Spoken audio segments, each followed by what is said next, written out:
Iran আর Israel যে যুদ্ধ লাগছে, এই যুদ্ধটা থামবে কখন বা কিভাবে থামবে, থামার প্রক্রিয়াটা কি, এটা নিয়ে আমাদের মনে জল্পনা কল্পনা শুরু হয়ে গিয়েছে। এই যুদ্ধ শেষ কিভাবে হবে, তাই বিষয়ে একটু আমি বলতে চাই যে দেখেন, প্রথমেই কিন্তু যুদ্ধটা শুরু করেছে আমেরিকা আর ইসরায়েল। কী কারণে শুরু করেছে? ইসরায়েলের চাপেই শুরু করছে যুদ্ধটা। তা আপনাদের আগে জেনে রাখা উচিত যে যুদ্ধটা লাগলো, এই যুদ্ধটা লাগার মূল কারণটা ছিল কি? মূল কারণটা ছিল হচ্ছে ইসরায়েলের একটা পরিকল্পনা আছে, কিন্তু সেই পরিকল্পনা হচ্ছে সেটা হচ্ছে থার্ড টেম্পল নির্মাণের। এটা আপনারা সবাই হয়তো জানেন। তাটা থার্ড টেম্পল নির্মাণ এটা যখন করতে চাইবে কিংবা করা তাদের ইচ্ছা আছে, কিন্তু এই কারণে তাদের কিন্তু যে হুমকি আছে, হুমকি বাইরে থেকে যদি হুমকি আসে সেটা আগেই ওরা শেষ করে দেওয়ার জন্য তারা কিন্তু এই পরিকল্পনাটা করেছে, যুদ্ধটা শুরু করেছে ইসরায়েল পারবে না, এই কারণে একা পারবে না, এই কারণে সে আমেরিকাকে সাথে নিয়ে যুদ্ধটা শুরু করেছে।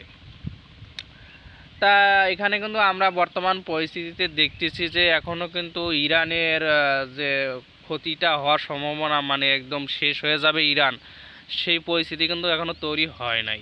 ইরান এখনও কিন্তু পাল্টা জবাব দিয়ে যাচ্ছে, আজকেও জবাব দিয়ে যাচ্ছে। আজকেও মিসাইল ছেড়ছে, দেখলাম হজ মিসাইল নামে একটা ছাড়ছে, তারপর কালকে ছাড়ছিল খিজিল।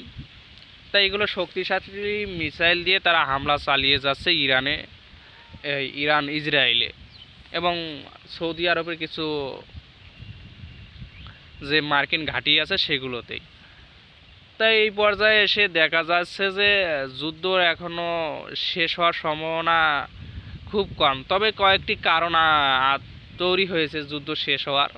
ডোনাল্ড ট্রাম্প অলরেডি ইঙ্গিত দিয়েই দিয়েছে যে আমরা এই যুদ্ধ বেশি দিন চালিয়ে যাব না, এক সপ্তাহ পরে আমরা জানাবো। এখন এখানে টাইম এক সপ্তাহ কেন নিল, এটা আপনাদের মনে হয়তো প্রশ্ন জাগতেই পারে। তা দেখেন, এক সপ্তাহ এই কারণে নিল, আলোচনাটা কার সাথে চালিয়ে যাবে তারা।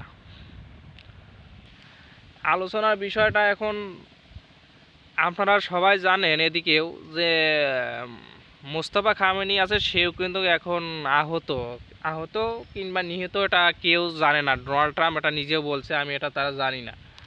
তাই এখানে একটা গ্যাপ থেকে যায় যে আলোচনাটা কার সাথে চালিয়ে যাবে আমেরিকা। আর একটা দ্বিতীয়ত কথা হচ্ছে যে ইসরায়েল কিন্তু এই যুদ্ধ থামাতে চায় না। ইসরায়েল চায় যে হয় আমরা বেঁচে থাকবো, না হয় তারা বেঁচে থাকবে।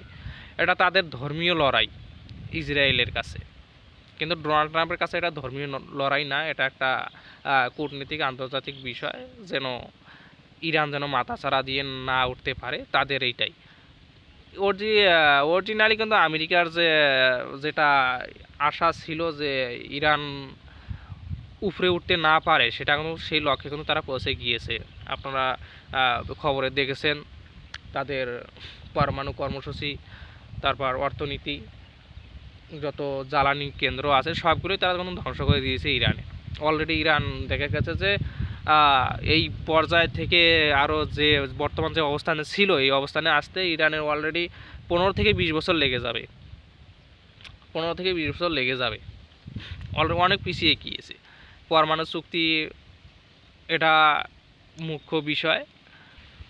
পরমাণু চুক্তির কথা যেটা বললাম, পরমাণু দেখেন যুদ্ধটা কিন্তু আমেরিকা চায় যে তারা ইরান একটা পরমাণু চুক্তিতে স্বাক্ষর করুক, তারা পরমাণু নিরস্ত্রণের প্রক্রিয়া শুরু করুক, এগুলো তারা চাচ্ছে। কিন্তু ইরান কিন্তু শর্ত দিয়েছে যে আমেরিকা যদি এখানে যদি সই করে তাহলে আমরা ওই পরমাণু চুক্তিতে সই করব। কিন্তু এখানে দোটানা হওয়ার কারণে এটা একটা বাতিলের পর্যায়ে দিকে আছে, তাই এটা হচ্ছে না। এখন এই পরিস্থিতিতে কীভাবে থামবে? ইরান কিন্তু অলরেডি 3টা শর্ত দিয়েছে। তাদেরকে মানে নিশ্চয়তা দিতে হবে যেন আন্তর্জাতিক মহল থেকে তারা হামলা আর না আসে, তাদের অর্থনৈতিক যে ক্ষতিগ্রস্ত হয়েছে এটার ক্ষতিপূরণ। আরও ওটা চাইছে, ওটা খেয়াল হচ্ছে না, তো ওটা স্বাভাবিক। তাই এই দুইটা কিন্তু শর্ত মানা আমেরিকার কাছে কোনো ব্যাপার না। আমরাও জানি, আপনিও জানেন, আমেরিকার কাছে এই দুইটা শর্ত মানা কোনো ব্যাপার না। কিন্তু তারপরেও কেন যুদ্ধ থামতেছে না? এখন এখানে আমি যেটা মুখ্য বিষয় বললাম যে আলোচনার টেবিলটা এখন পরিস্থিতি তৈরি হয় নাই। আলোচনার টেবিলটা তৈরি হলেই ইনশাআল্লাহ এক সপ্তাহের মধ্যেই সব কিছু স্বাভাবিক হয়ে যাবে, যুদ্ধ শেষ হয়ে যাবে।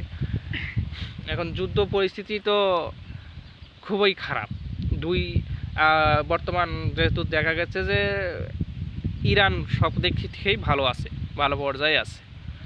তা দেখি এক সপ্তাহের মধ্যে আলোচনার টেবিলটা বসুক, এখন ভালো নেতা নির্বাচন করুক ইরান, যেহেতু মোস্তফা খামেনি এখনও অসুস্থ কিংবা মৃত, কোনটা হোক তারা সেটা জানাইলেই এই আলোচনার টেবিলে বসবে, আমি আশা করি। তা আজকে এই পর্যন্তই। আপনারা ভালো থাকবেন, আরও আপডেট দেব, নেতানিয়াহুকে নিয়েও আপডেট দেব, সে আসলে মারা গিয়েছে না মারা যায়নি এই বিষয়ে আলোচনা করব তথ্য প্রমাণ সহকারে। ভালো থাকবেন।